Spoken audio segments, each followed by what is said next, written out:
L'IA, un outil révolutionnaire ou destruction de ta vie privée?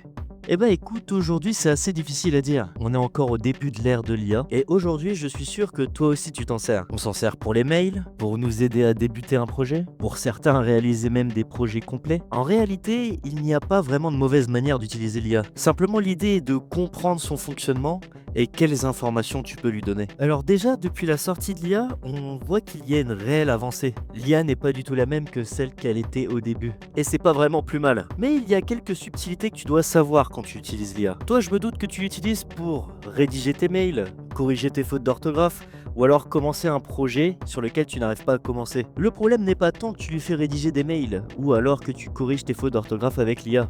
C'est plutôt les données que tu vas lui transmettre. Imagine-toi, aujourd'hui, tu souhaites rédiger un mail professionnel, donc tu vas lui passer en entrée de simplement ton mail. Bah, le problème, c'est en fait les informations qui sont stockées dans ton mail.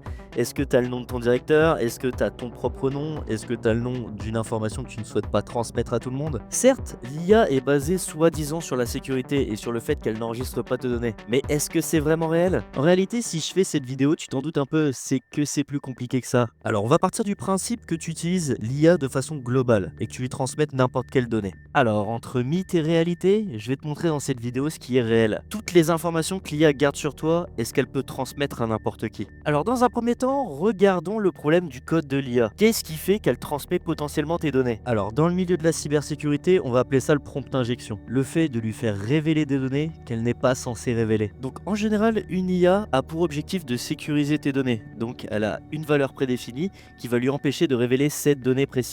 Donc imaginons, je sais que le contexte va te paraître un peu gros, mais ça peut se passer dans la réalité. Donc tu lui transmets un mot de passe. Ce mot de passe va être stocké dans Secrets Value. Et l'IA doit tout faire pour conserver cette valeur secrète. Donc ton mot de passe ne devrait pas fuiter. Que ce soit un mot de passe ou une information confidentielle comme des informations sur ton entreprise, des informations sur ta vie privée, l'objectif de l'IA est de les garder secrètes, enregistrées dans valeur secrète. Mais comme tu peux le voir, si tu suis l'actualité, il y a énormément de fuites de données de l'IA. Mais il y a également plein de méthodes de contournement pour faire dire à l'IA ce que tu souhaites qu'elle dise. On a tous déjà vu des articles, l'IA propose de faire des bombes nucléaires. Eh bien ça, le problème vient du fait que l'IA a cette putain de secrets value. Cette valeur secrète n'est pas réellement secrète, elle est potentiellement mal sécurisée. Le problème, c'est qu'aujourd'hui, on a des milliers d'IA qui pop. Effectivement, l'IA est arrivée déjà il y a très peu et n'est pas forcément sécurisée à 100% comme toutes les nouvelles technologies. Donc on se retrouve à avoir des petits malins qui commencent à configurer des petits scripts ou qui commencent à configurer des phrases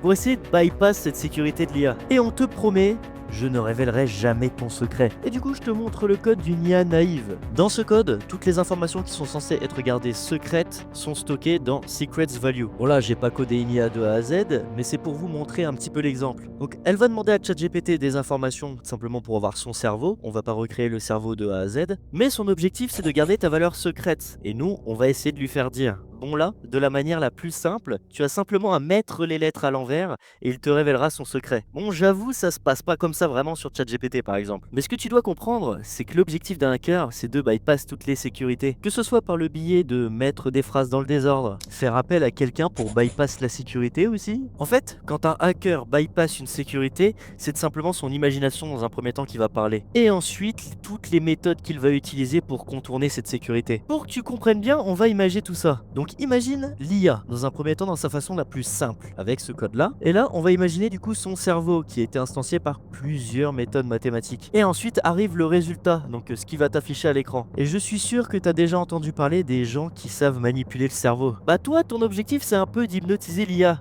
Mais là où ça devient extrêmement problématique, c'est que l'IA stocke les données des entreprises et énormément de gens mettent toutes les données des entreprises pour créer leurs projets, pour créer leurs mails, pour corriger leurs fautes d'orthographe. Toutes ces données, elles sont stockées dans le chat de l'IA. Et le problème, c'est qu'elles sont stockées quelque part. Et à partir du moment où elles sont stockées quelque part, qui sait qui peut les récupérer? Imaginez que plus tard, il y ait quelqu'un de l'armée qui mette des documents confidentiels sur l'IA pour lui générer un texte, un autre pays qui aurait découvert une vulnérabilité sur l'IA, qui saurait manipuler le chat et qui pourrait récupérer les données actuelles de l'armée. Parce qu'aujourd'hui, on va pas se le cacher, l'IA est au cœur de tous nos projets. Que ce soit aujourd'hui pour le code, que ce soit pour nous la cybersécurité, on l'utilise très souvent.